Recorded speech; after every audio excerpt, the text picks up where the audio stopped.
Hello everyone. आज हम बात करेंगे ट्रेडमार्क ऑपोजिशंस की। बेसिकली सबसे पहले हम ये समझेंगे कि ट्रेडमार्क ऑपोजिशन होता क्या है। ट्रेडमार्क ऑपोजिशन बेसिकली एक थर्ड पार्टी प्रोसीडिंग्स होती है। जब हमारा ट्रेडमार्क एग्जामिनर पास कर देता है और वो जर्नल में पब्लिश हो जाता है, ट्रेडमार्क जर्नल में, तो जिस दिन वो जर्नल में पब्लिश होता है उस डेट से 4 मंथ्स के पीरियड्स के अंदर कोई भी थर्ड पार्टी हमारे ट्रेडमार्क को चैलेंज कर सकती है। ठीक है, चैलेंज कर सकती है on basis of section 11, section 9, बहुत सारे ग्राउंड्स होते हैं ट्रेडमार्क को चैलेंज करने के लिए। तो उनमें से कोई भी एक ग्राउंड सेलेक्ट करके या मल्टीपल ग्राउंड्स पर वो ट्रेडमार्क को अपोज कर सकती है। तो जब हमारा ट्रेडमार्क अपोज दिखता है तो उसका ये मतलब होता है कि किसी थर्ड पार्टी ने हमारे ट्रेडमार्क को चैलेंज कर दिया है। ठीक है, अच्छा, उस केस में क्या होता है कि जैसे ही हमारा ट्रेडमार्क अपोज हो जाता है तो स्टेटस जो होता है हमारा एक्सेप्टेड एंड एडवर्टाइज से चेंज हो जाता है अपोज्ड में। अब हमारा ट्रेडमार्क अपोज हो गया है तो मतलब हमारी ट्रेडमार्क अपोजिशन प्रोसीडिंग्स इनिशिएट हो गई हैं। तो अब हमें क्या करना चाहिए, तो इसको हम डिटेल में समझेंगे आज इसमें। तो सबसे पहले अब हमारा ट्रेडमार्क जब अपोज हो गया तो हमें पार्टीज का पता होना चाहिए। तो बेसिकली जिसका ट्रेडमार्क अपोज हुआ है उसको तो ऑपोजिशन में बोलते हैं एप्लीकेंट, और जिसने अपोज किया है उसको बोलते हैं ओपोनेंट। ठीक है, अच्छा, अब हम समझेंगे ट्रेडमार्क ऑपोजिशन का स्टेप बाय स्टेप प्रोसेस। तो सबसे पहले क्या होता है कि हमें एक ऑपोजिशन नोटिस आता है। अब ये जो ऑपोजिशन नोटिस होता है इसको बोलते हैं टीएमओ। ठीक है, तो जब ये अपलोड होता है उस दिन मतलब ऑपोजिशन फाइल हुआ है। ठीक है, लेकिन हमारी डेडलाइन उस दिन से चालू नहीं होती है।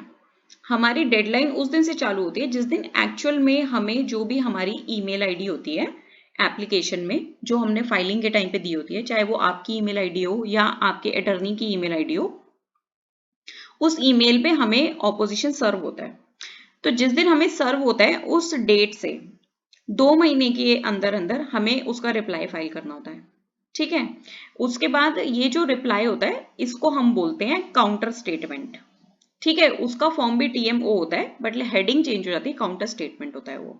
ठीक है, अच्छा, नोटिस ऑफ ऑपोजिशन फाइल करने की फीस 2700 होती है, और काउंटर स्टेटमेंट मतलब कि जो ऑपोजिशन फाइल हुआ है उसका रिप्लाई फाइल करने की फीस भी 2700 होती है।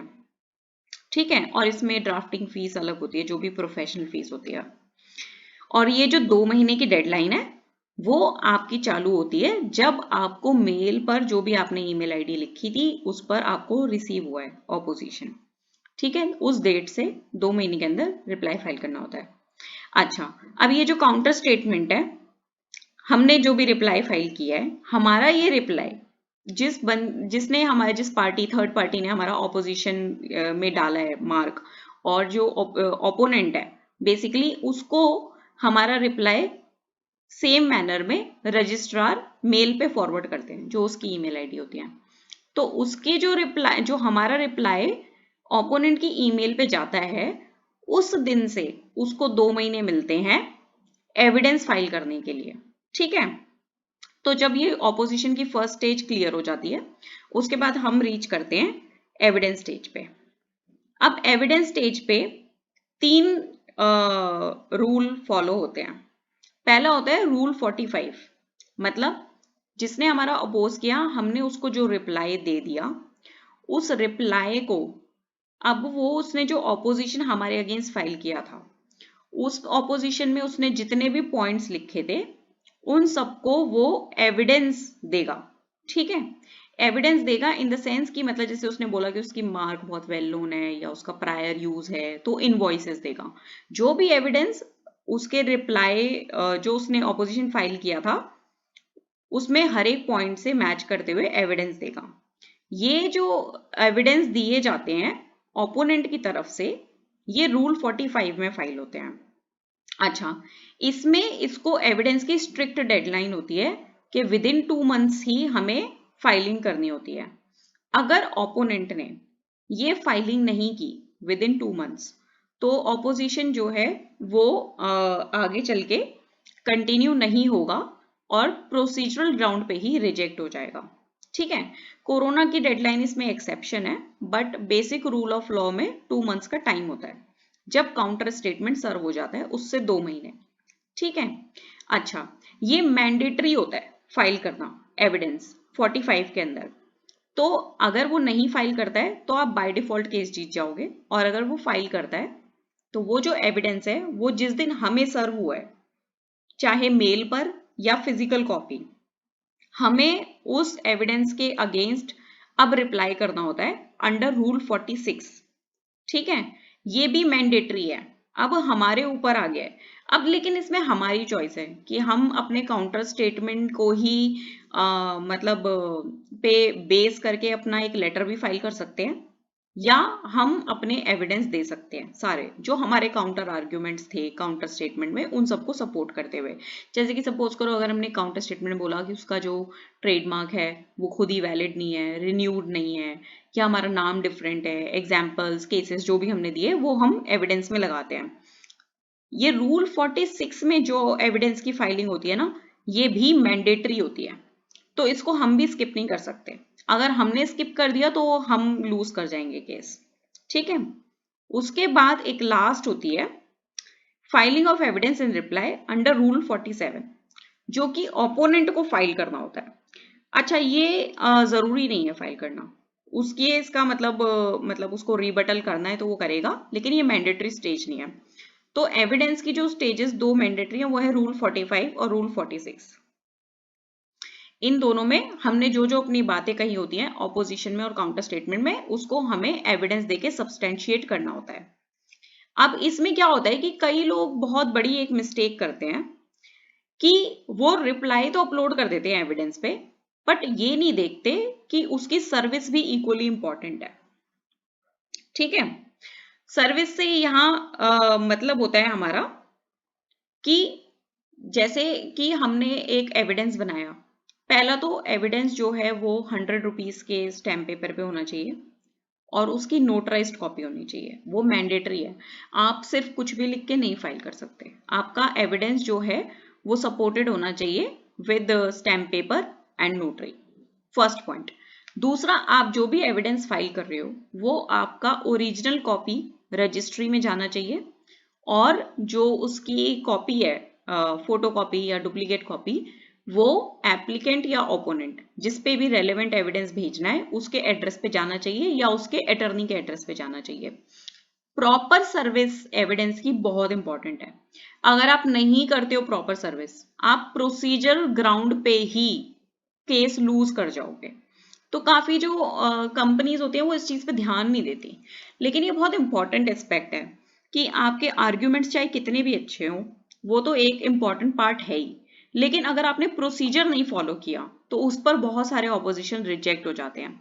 तो जब भी आप ऑपोजिशन की स्टेज पे ये फर्स्ट स्टेज क्रॉस करते हैं ऑपोजिशन और काउंटर स्टेटमेंट की, तो एविडेंस स्टेज पे आपको बहुत ही विजिलेंट होना होता है कि पहले प्रॉपर स्टैम्प पेपर यूज होना चाहिए जिस भी स्टेट की जो भी स्टैम्प ड्यूटी है, और उसके बाद वो नोटराइज्ड होना चाहिए, सारे एनेक्स्चर कंप्लीट होने चाहिए। ये नहीं कि एनेक्स्चर आपने बना दिए मान लीजिए 10 और लगा दिए सिर्फ 8, तो वो भी इनकम्प्लीट डिलीवरी माना जाएगा। ऐसी क्लरिकल एरर करने की कोई गुंजाइश नहीं होनी चाहिए। फिर आपने जो सर्विस की है, रजिस्ट्री का एड्रेस बिल्कुल सही होना चाहिए।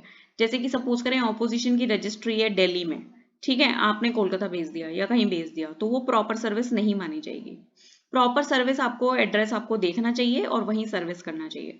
दूसरा, आपने जो एविडेंस आप या आपका वकील जो भी ड्राफ्ट करके भेजता है, उसको एडवाइजेबल ये रहता है कि वो एक कॉपी मेल पर भी भेजे और फिजिकल कॉपी भी भेजे।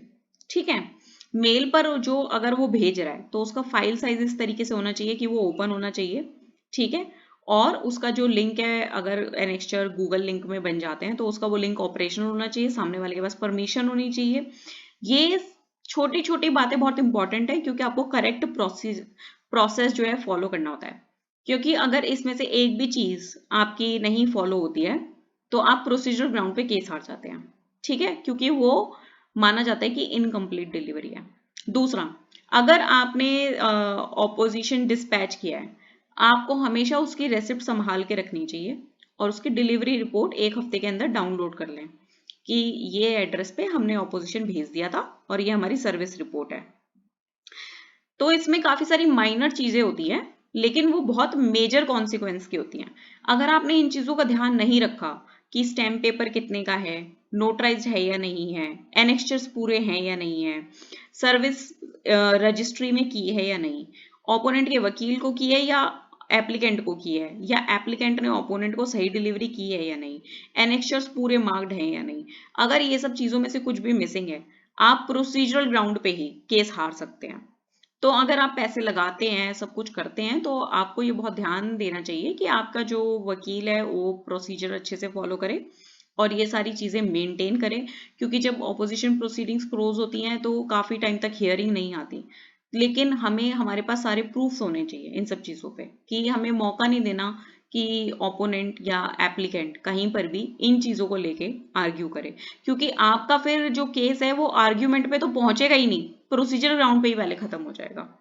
आई होप आपको ये प्रोसीडिंग्स अच्छे से समझ आ गई होंगी, और अगर आपको और भी कोई जानकारी चाहिए तो आप हमें मेल डाल सकते हैं info@company360.in या कॉल कर सकते हैं 8800926752 पर।